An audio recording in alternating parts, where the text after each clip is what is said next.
আসসালামু আলাইকুম প্রিয় কৃষক ভাইরা। আপনারা যারা দেশের বিভিন্ন স্থান থেকে স্কয়ার পেস্টিসাইডের এই ভিডিওটি দেখছেন, তাদের সবাইকে স্কয়ার পেস্টিসাইড ইউটিউব চ্যানেলের পক্ষ থেকে আসসালামু আলাইকুম। আজকে আমরা কথা বলবো আনার বা বেদানা চাষ নিয়ে।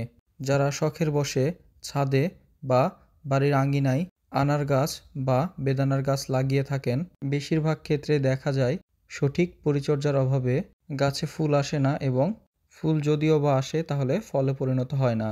তাহলে চলুন আজকের এই ভিডিওতে এই সম্পর্কে বিস্তারিত আলোচনা করি। প্রথমেই আলোচনা করা যাক যে বেদানা বা আনারের গাছে ফুল আসে কখন।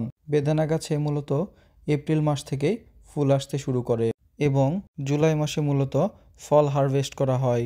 এর পরবর্তী সময়ে গাছে অতিরিক্ত ফুল এবং ফুল থেকে ফলে পরিণত করার জন্য গাছের ডালপালা প্রুনিং করে দিতে হবে।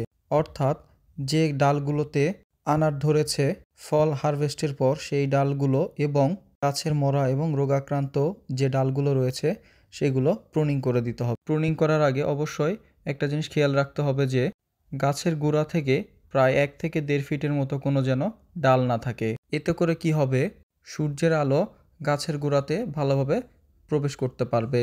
এই প্রুনিংগুলো মূলত জুলাই মাসে ফল হারভেস্টের পর করা হয়। আপনারা চাইলে আগস্ট এবং সেপ্টেম্বর মাসের মধ্যে এই প্রুনিংগুলো করে দিতে পারেন। ছাদ বাগানের ক্ষেত্রে আনার বা বেদানার গাছ বেশি বড় করা যাবে না, সময় মতো প্রুনিং করে দিতে হবে। ফলে পরবর্তী সময়ে গাছ অনেক ঝোপালো হবে, ফলে গাছে বেশি করে ফুল আসবে এবং ফুল থেকে ফলে পরিণত হবে ইনশাআল্লাহ। এবার আসি আপনারা গাছে খাবার কখন দিবেন।